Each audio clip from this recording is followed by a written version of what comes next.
हा अपमान एकाला सहन झाला नाही. त्याचं नाव होतं दत्ताजीराव जाधव, लखुजी जाधवांचा मुलगा. त्याला अपमान सहन झाला नाही आणि त्याने सांगितलं हत्तीला आवरा. हत्तीवरती वार केले. एका घावासरशी दत्ताजींनी ती हत्तीची सोंड तोडून टाकली. अगोदरच शहाजी राजांचे चुलत भाऊ समजून सांगत होते संभाजी भोसले, जाधवराव हत्तीला मारणं गरजेचं नाही, थांबा, हत्तीला मारू नका. पण दत्ताजी एवढा बेभान झाला, हत्तीची सोंड तोडली. आणि एवढ्यावरती हे थांबलं नाही.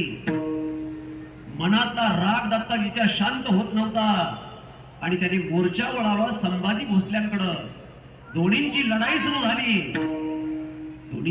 सुरू झाली. मराठी मनगट एकमेकावरती वार करू लागली, आदळू लागली. आणि एका वारासरशी एक घाव दत्ताजी जाधवांच्या वर्मी लागला आणि दत्ताजी जाधव क्षणात धरणीला पडले. ही वार्ता कळाली लखुजीराव जाधवांना. माझा मुलगा मारला, हा म्हणता लखुजी जाधव पाठीमागे फिरले आणि समोर पाहिलं तर संभाजी भोसल्यावरती एक असा घाव घातला. एका क्षणात संभाजी भोसल्याचं मुंडकं चेंडू सारखं बाजूला जाऊन पडलं. रक्ताचा सडा पडला आणि बादशाही महालावरचा तो हिरवा झेंडा हसत होता. आणि दोन मराठा सरदार बाजूला पडले होते, दारातीर्थी पडले होते.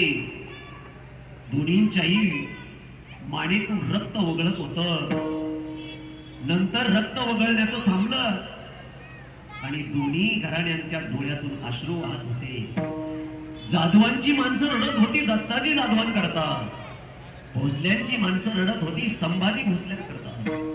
प्रश्न असा पडतो, जिजाऊ मासाहेबांनी कुणाकरता रडावं? सख्या भावाकरता रडावं का धीराकरता रडावं? मासाहेब भावाकरताही रडत नव्हत्या. मासाहेब जिजाऊ सख्या धीराकरता रडत नव्हत्या. त्या रडत होत्या या नादान असणाऱ्या महाराष्ट्रासाठी रडत होत्या. अरे तुमच्यात पराक्रम आहे, पण तुमच्या पराक्रमाला दिशा नाहीये, तुमचा काय उपयोग? म्हणून मासाहेब तिथून पुढे स्वराज्याचं बीज मासाहेबांनी अंतकरणात बांधलं की रामदेवराय यादवाचं राज्य संपल्यापासून या हिंदू राष्ट्राला सिंहासन मिळालंच नाही, राजा मिळालाच नाही, स्वतंत्राचा झेंडा मिळालाच नाही. तो मिळण्याचं काम मी करेन. आणि त्या हत्तीच्या प्रकरणामुळं भोसल्यांचं आणि जाधवांचं वैर झालं.